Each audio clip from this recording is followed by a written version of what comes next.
I am Kartika and today we have with us Vaibhav sir. Hi guys. Hi Kartika. Hi sir.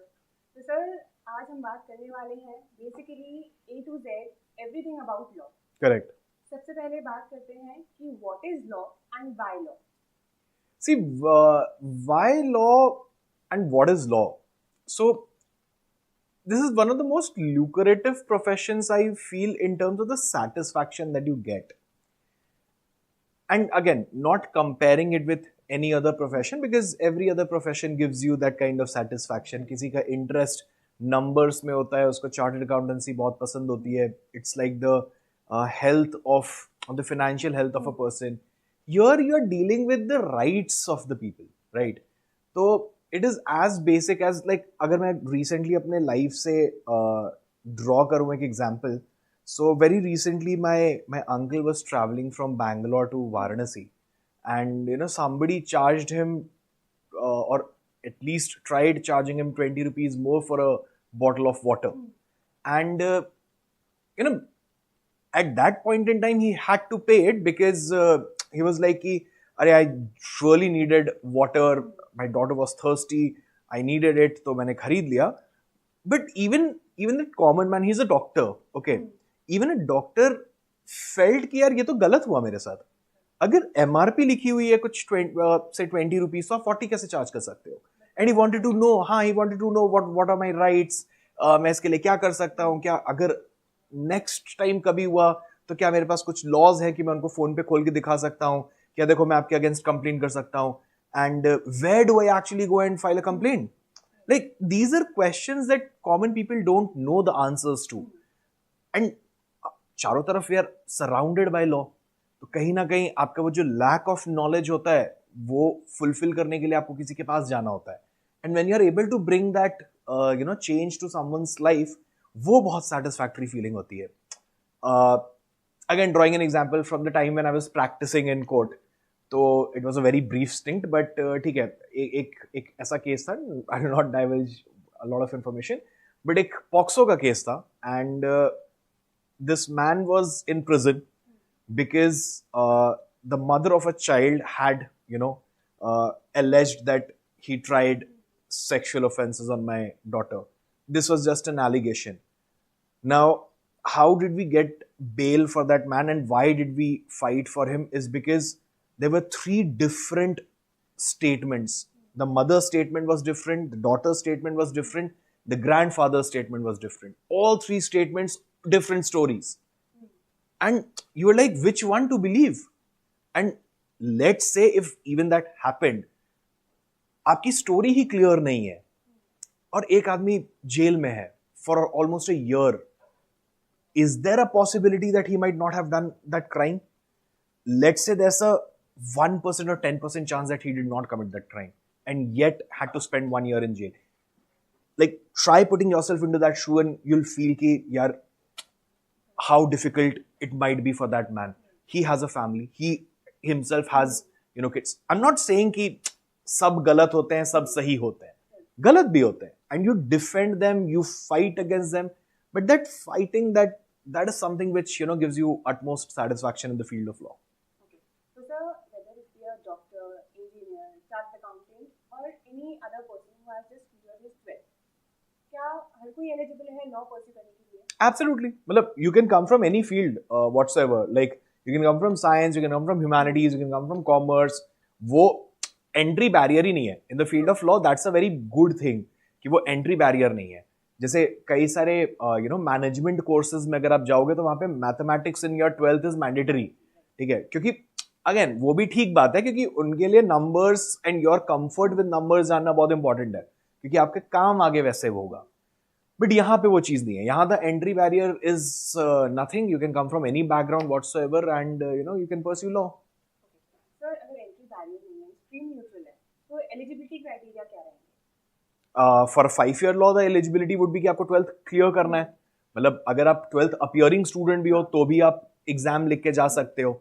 आपको provisional admission मिल जाता है कि आपको एक college में एंट्री मिलती है एंड आपको बताना होता है कि मैं 12th क्लियर कर लिया. Let's say you go for a 3 year law programme, तो आपको ग्रेजुएशन या तो आपने कंप्लीट कर लिया होता है बहुत पहले, या फिर आप फाइनल ईयर ऑफ ग्रेजुएशन में होते हो और फिर आप एग्जाम लिख के कॉलेज में चले जाते हो। ओके सर, अगर आपने 3 ईयर एंड 5 ईयर की बात करी, तो क्या डिफरेंस होता है 3 ईयर लॉ में और 5 ईयर लॉ? ये 3 years law and 5 years law मेरे हिसाब से अगर देखोगे तो the difference is very simple.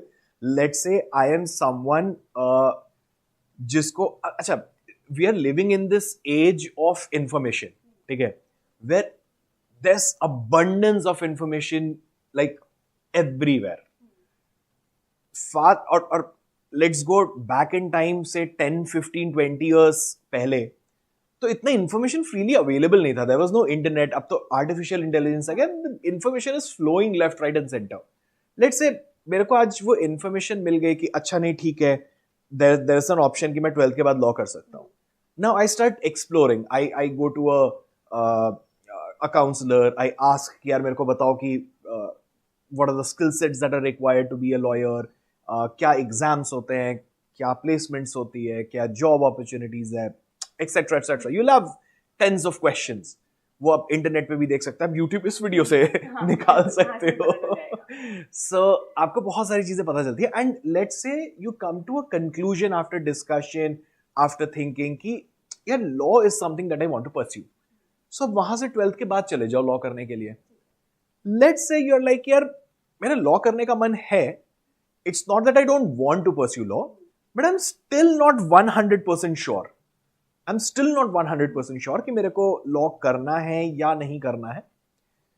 So what I do in that case is कि ठीक है, ऐसा नहीं है कि अगर मैंने 12th के बाद लॉ नहीं किया तो मेरा खत्म ही हो गया चांस। इट्स नॉट कि मेरा चांस खत्म हो गया, मैं ग्रेजुएशन कर लेता हूं and post my graduation I will do law, जो 3 साल का होगा। एक डिफरेंस बस यहां पे ये लगता है कि आप 3 साल का ग्रेजुएशन करते हो, 3 साल का लॉ करते हो, 6 साल लग जाते हैं। 12th के बाद आप एक इंटीग्रेटेड प्रोग्राम करते हो, जो ऐसा बनाया गया, वो डिजाइन किया गया है bar council of India which is the governing body, उनके थ्रू, तो वो 5 साल में कंप्लीट हो जाता है। तो एक डिफरेंस होता है कि 1 साल का मतलब 1 साल बच जाते हैं।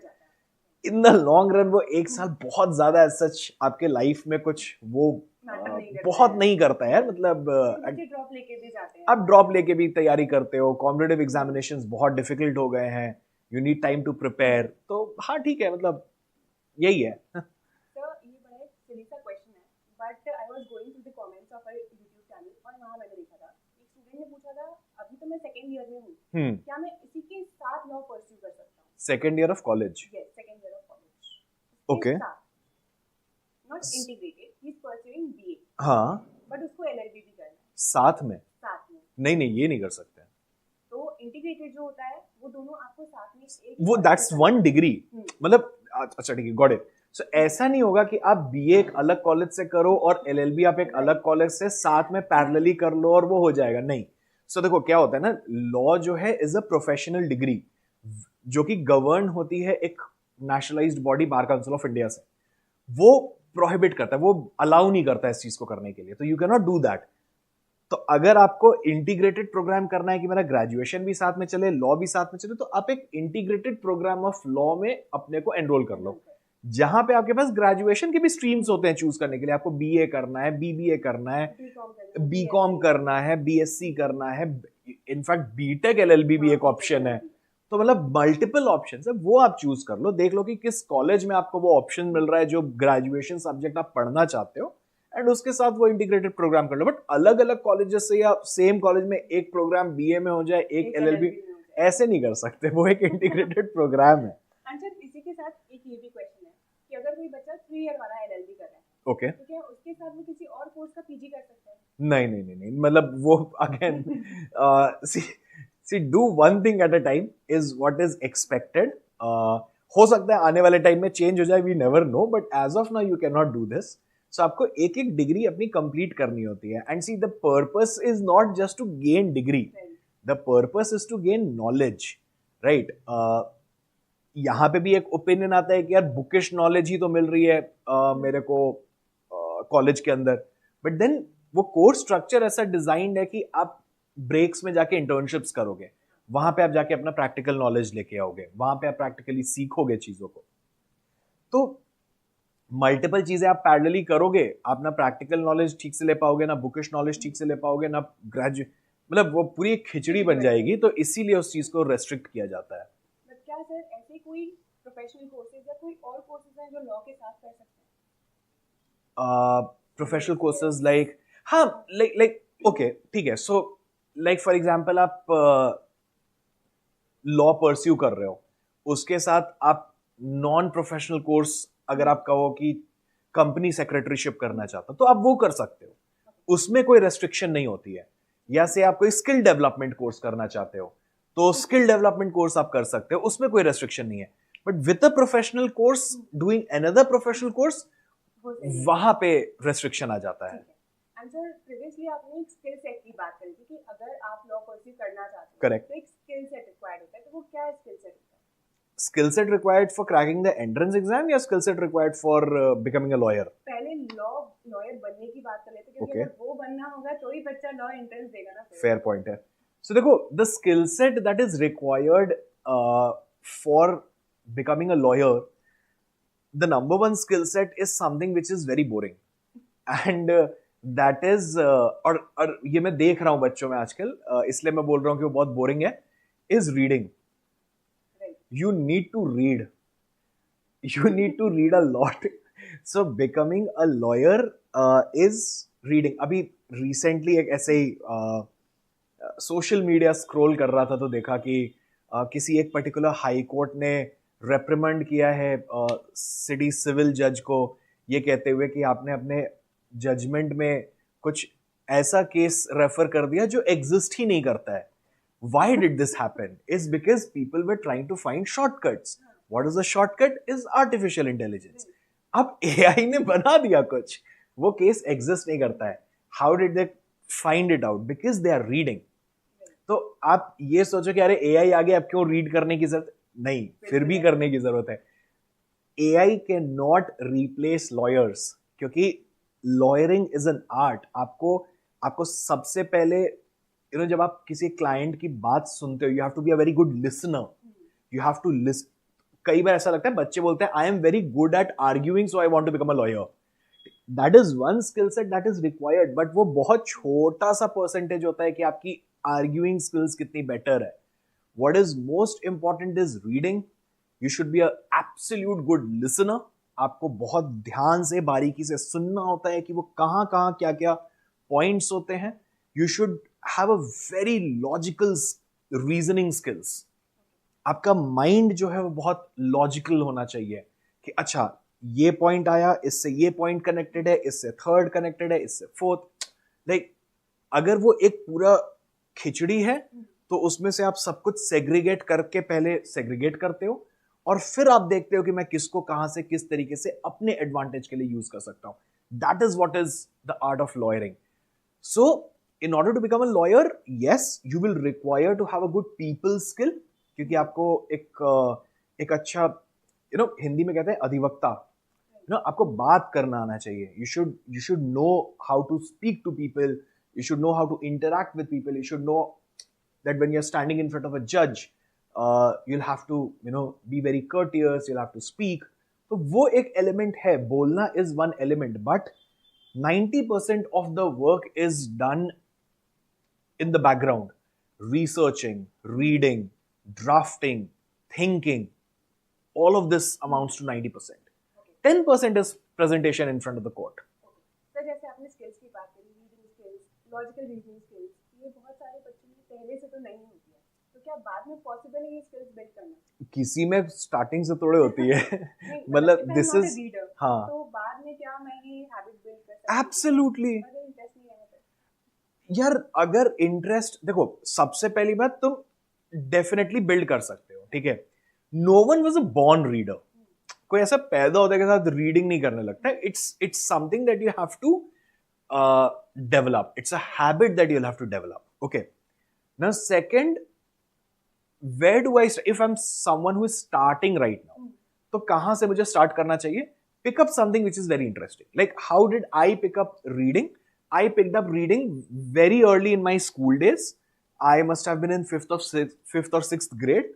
Newspaper आता था.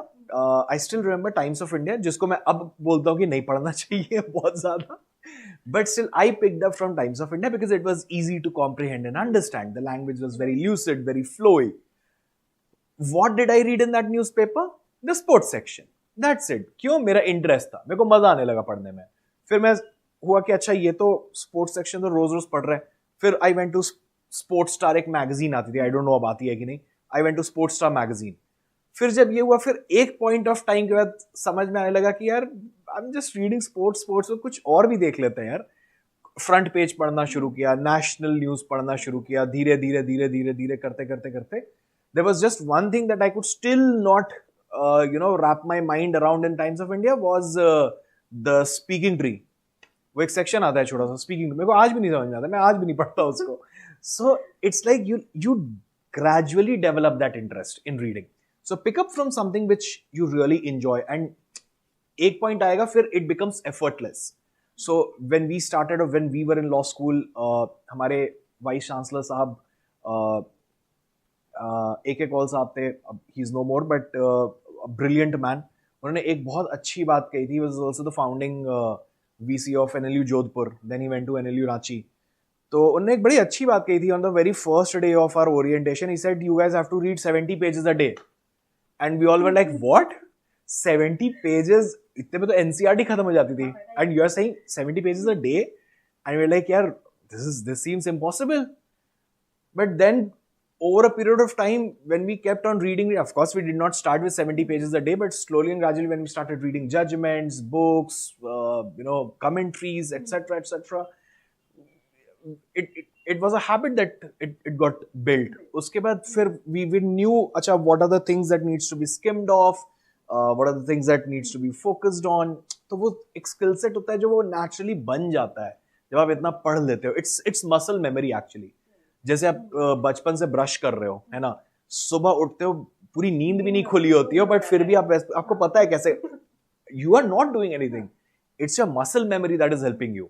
सो same way muscle memory is built for reading also, कि अच्छा मेरे को क्या पढ़ना है, कितना जल्दी जल्दी पढ़ना है, what are the things that I need to focus upon, what are the things that I need to skip basically. So you learn it. Basic law की अपन ने बात कर ली, किसको टारगेट करना चाहिए, और वो सबको ही टारगेट करना चाहिए क्योंकि लॉ इज बेसिकली नॉलेज, और आपको लॉ का नॉलेज तो होना ही चाहिए. करेक्ट. फिर अपन ने स्किल सेट की बात करी. अब अगर अपन आए 3 ईयर एंड 5 ईयर पे, तो फिर अपन ये बोल सकते हैं कि अगर 5 ईयर अपन 5 ईयर से स्टार्ट करते हैं, अगर बच्चे को टारगेट करना है 5 ईयर लॉ, तो वो कौन सा बच्चा होना चाहिए जो 5 ईयर लॉ टारगेट कर सकता है? Second is eligibility, and third उसके पास क्या क्या ऑप्शंस है 5 ईयर में. देखो 5 ईयर लॉ के लिए, because the examination, the kind of examinations that you have and is very very competitive, and जिस तरीके का एग्जामिनेशन है और जिस तरीके का पेपर पैटर्न है, my suggestion would be start early, as soon as you can. So if you are in 11th grade, you should start. Let's say you are in 12th grade now, still say कि भाई start immediately, delay मत करो. Don't wait कि 3 months or 4 months before the examination I'll start. Don't do that. Okay.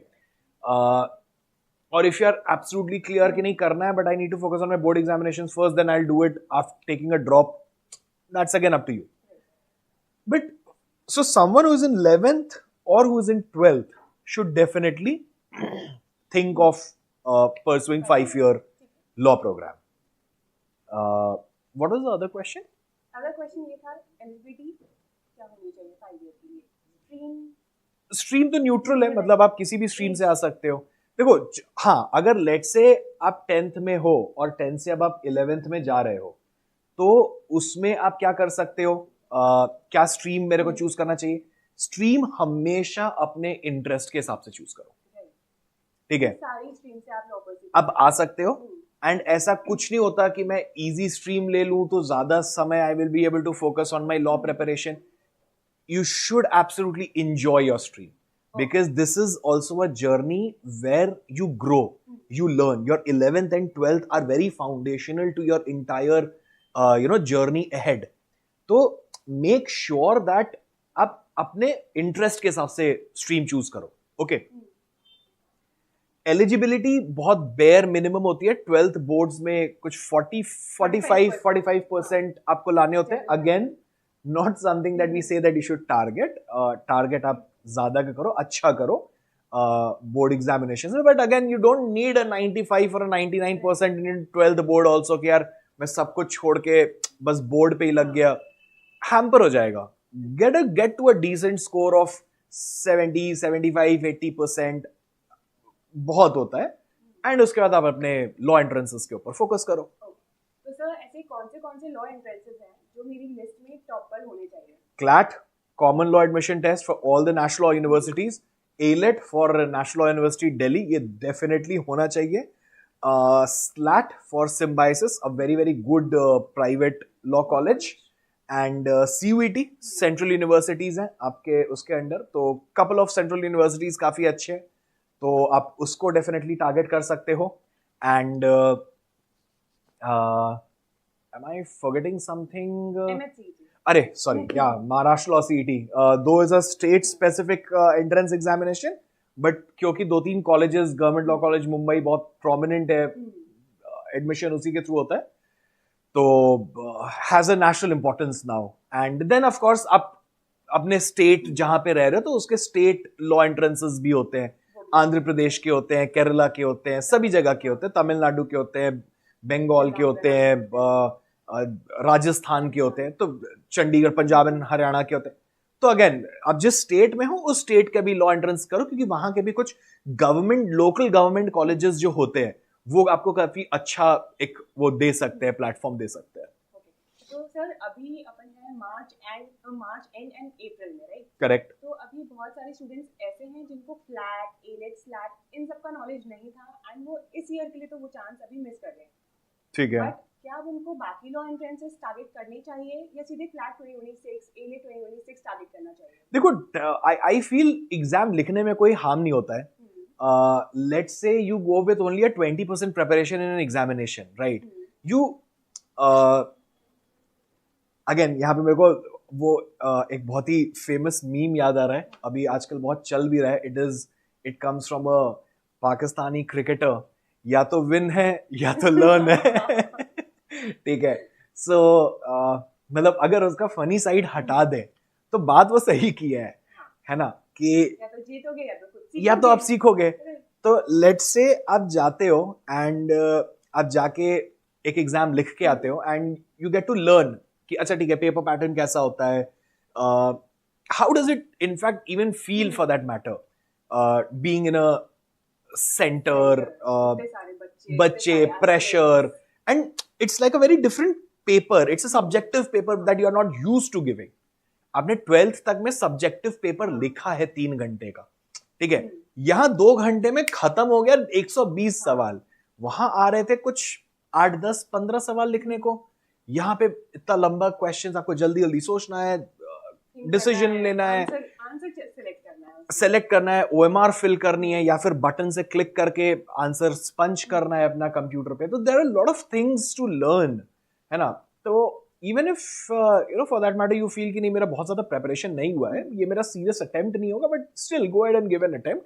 You will get to learn a couple of things about yourself, how you handle pressure, and then do a proper full-fledged preparation.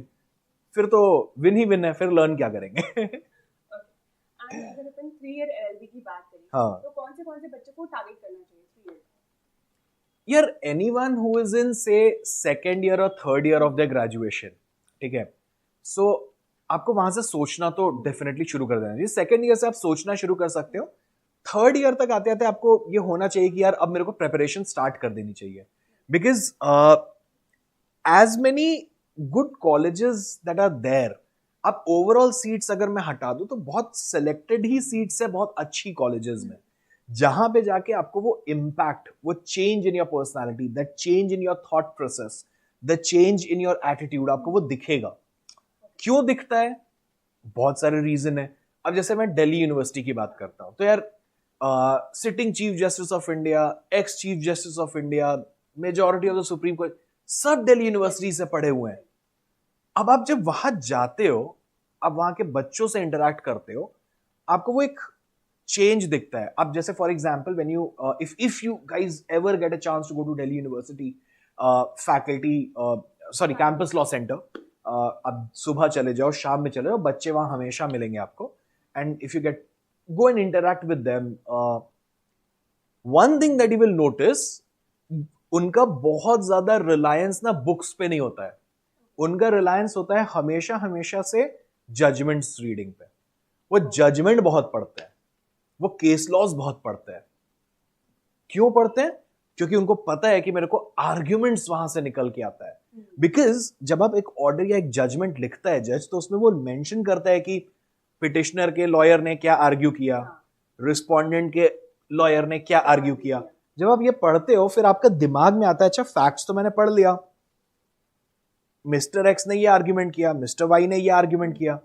अगर मैं mister x की जगह होता तो मैं ये भी argue कर सकता था.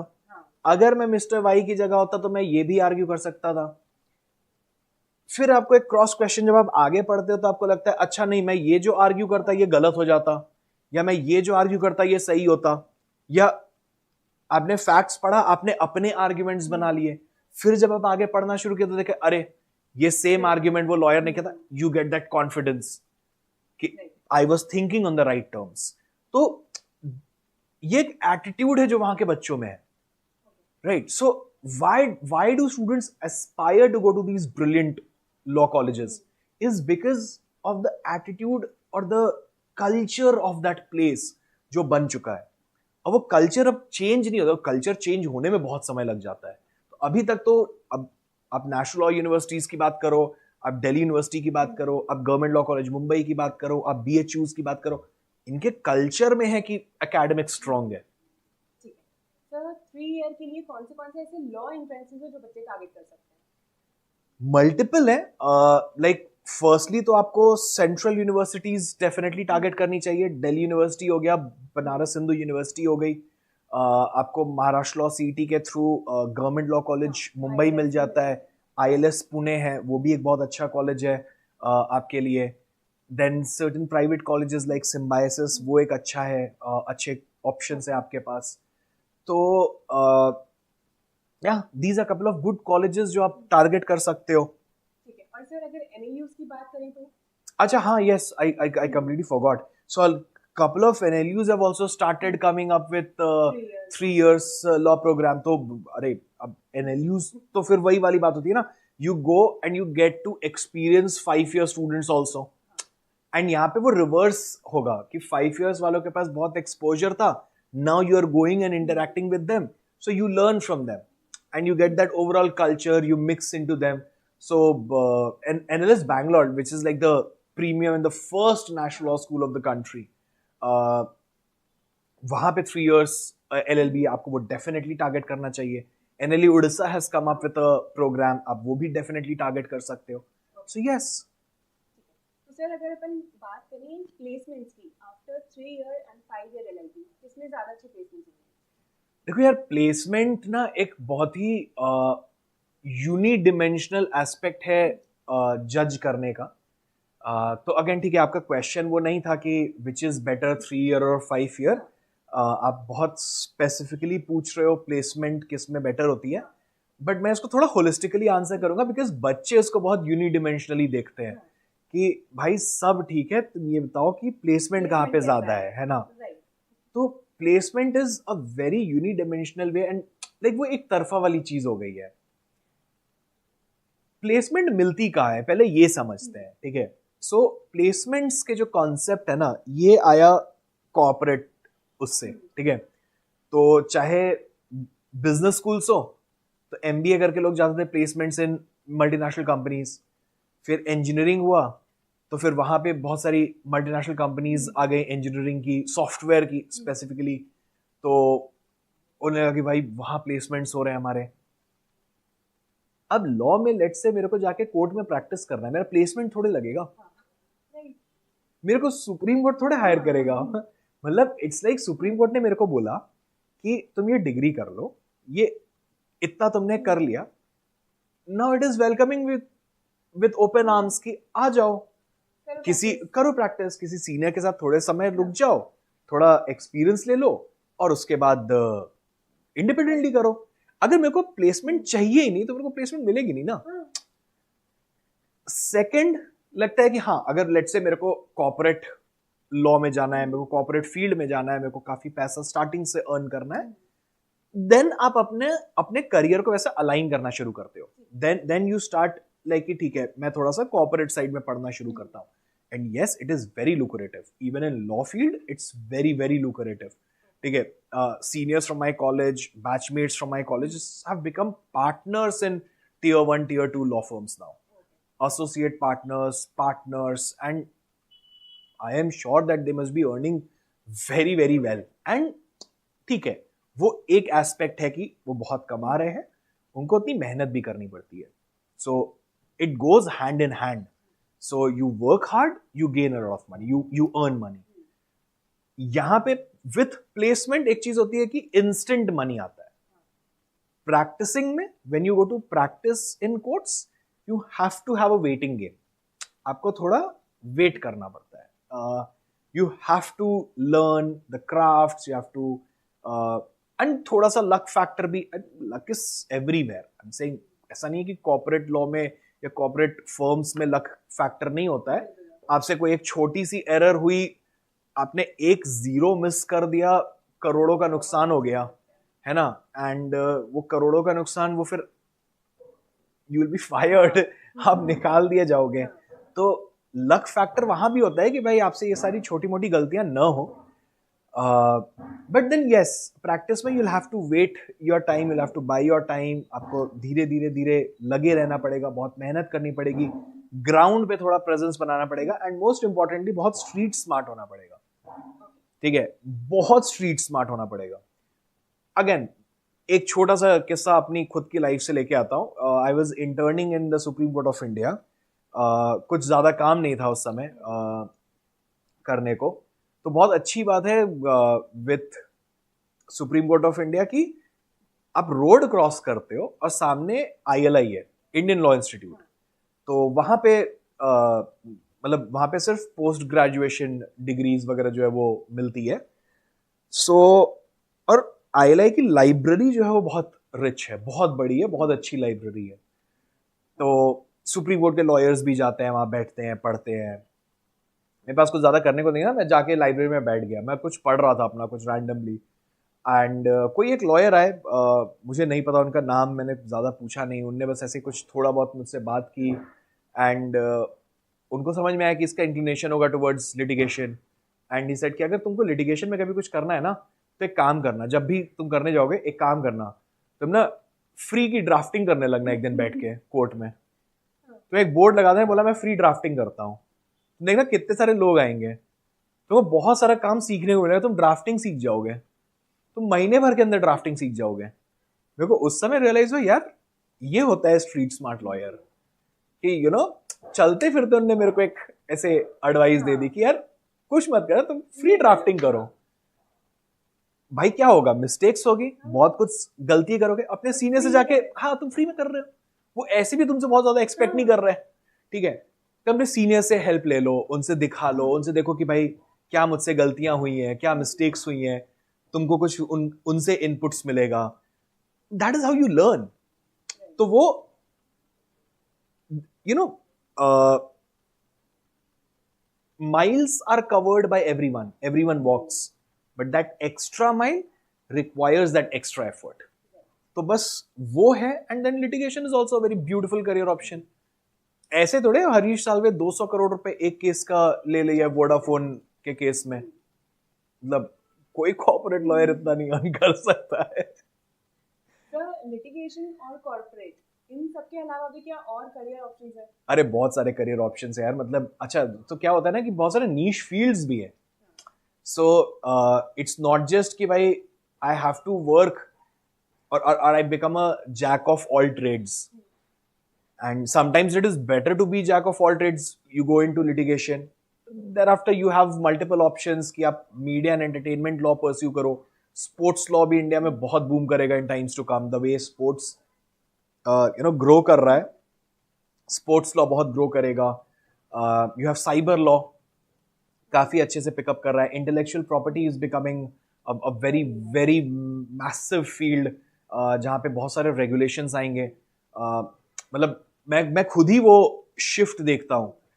From a time when we were in college, maybe I'm not sure if I should admit this or not, torrent पे download करके देखते थे, ठीक है, which was illegal by the way, guys don't do it, ठीक है.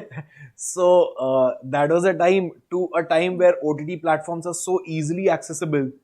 तो everywhere अब वो OTT platform आप एक बटन दबाते हो, चूज करते हो, स्टार्ट हो जाता है. उसके पीछे का लॉ जानो यार, कितना वो इंटेलेक्चुअल प्रॉपर्टी लॉयर्स कितना काम करते हैं उसको वहां तक पहुंचाने के लिए, है ना. तो there are multiple things. You can get into academics, आप टीचिंग में जा सकते हो, आप आर्मी में जा सकते हो एज जजेस एडवोकेट जनरल, जो वहां के लॉयर्स होते हैं, स्पेशलाइज्ड लॉयर्स होते हैं.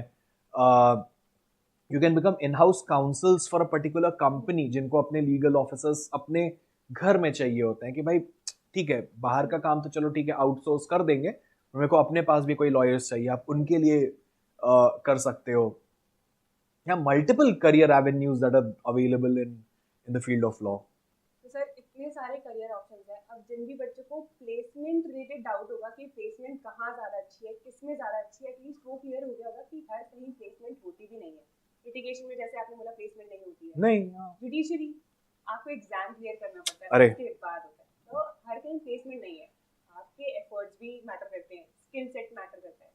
ओके, तो सर अपने 3 ईयर एंड 5 ईयर के बारे में ऑलमोस्ट सारी चीजें डिस्कस करनी है. अब अगर मेन बात पे आए कि अगर इनके लॉ एंट्रेंसेस की तैयारी करनी है, तो तैयारी करनी कैसे है और कहाँ से है? कहाँ से तो भाई लीगल एज आ जाओ. बहुत सिंपल है. I mean no jokes, we are very very serious with respect to your academics. And आप एंड इसका टेस्टमेंट भी एक्चुअली ना पास्ट ईयर स्टूडेंट्स है लीगल एज के.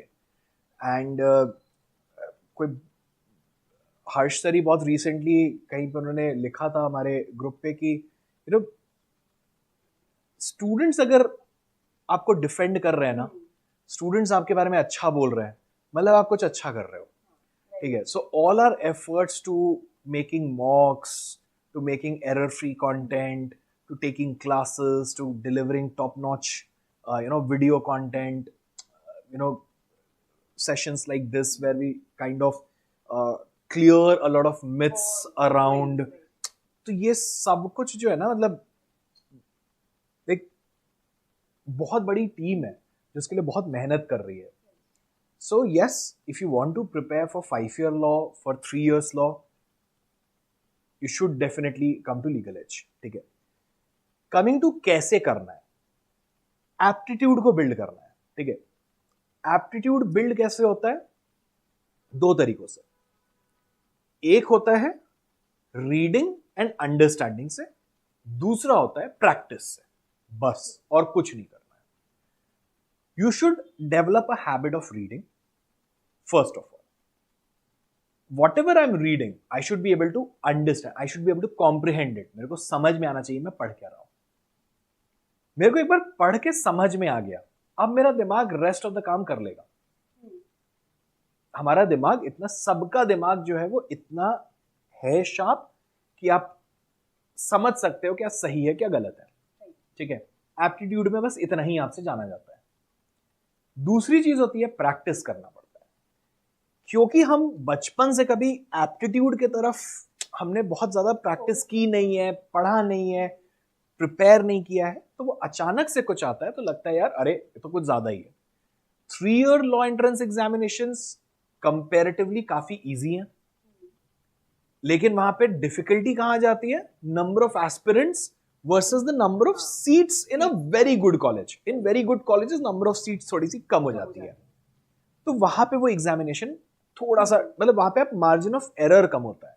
पेपर इजी है बट मार्जिन ऑफ एरर कम है, कंपटीशन ज्यादा है, सीटें जो है वो थोड़ी लिमिटेड है in top colleges, in top schools I am talking about, ठीक है. सिमिलरली अगर 5 ईयर की बात करें तो A-लेट के साथ है भाई, वहां chance of your error is बहुत कम. 5 इयर्स में पेपर ही थोड़ा डिफिकल्ट है, सेगमेंट बड़ा है, सीट्स भी ज्यादा है, लेकिन पेपर ही डिफिकल्ट है. क्यों डिफिकल्ट है भाई? You have a lot to read. rather than आपको पढ़ना तो पढ़ना बहुत ज्यादा है, सोचना तो अपनी जगह है ही, आपको सोचना पड़ेगा, आपको आंसर करना पड़ेगा, मार्क करना पड़ेगा, बट आपको पढ़ना भी बहुत ज्यादा पड़ेगा. तो अल्टीमेटली अगर आप देख रहे हो कि आपको लॉ करना है and how do you want to do this, I think very simple, focus on your reading and understanding skills and practicing skills. ये दो चीज पे अगर काम कर लिया, लॉ एंट्रेंस आराम से निकलेगा. ठीक है सर. 5 ईयर लॉ एंट्रेंस की तो लीगल एज काफी बच्चे जानते हैं कि CLAT, AILET, MHCET, CET, everything. 3 year का क्या? Everything like starting with the programs, absolute batches के साथ full fledged test series, mocks, सब कुछ, everything is coming. So yes, very recently I think आपको description में वो सब डाल भी दिया जाएगा. We'll make separate videos as well, the batch launch dates and everything. But yes, we are venturing into 3 years as well. तो अब 5 ईयर एलएलबी के साथ 3 years LLB भी absolutely. आप 3 years LLB target करना चाहते हो, again like I said in the very beginning, you should come to Legal Edge. You'll have all the mocks, you'll have all the classes, you'll have all the content, you'll have all the materials and everything, right from your crash batches, जो कि I think 7th April? Right. 7th April से we are starting with that batch as well. So, what are you waiting for? Come to Legal Edge. Thank you so much for your time, sir. Absolutely. And जो भी query हो जल्दी से comment section में बताओ, हम जल्दी से ऐसे ही पॉडकास्ट के साथ दोबारा आएंगे. Thank you. Thank you guys. All the very best.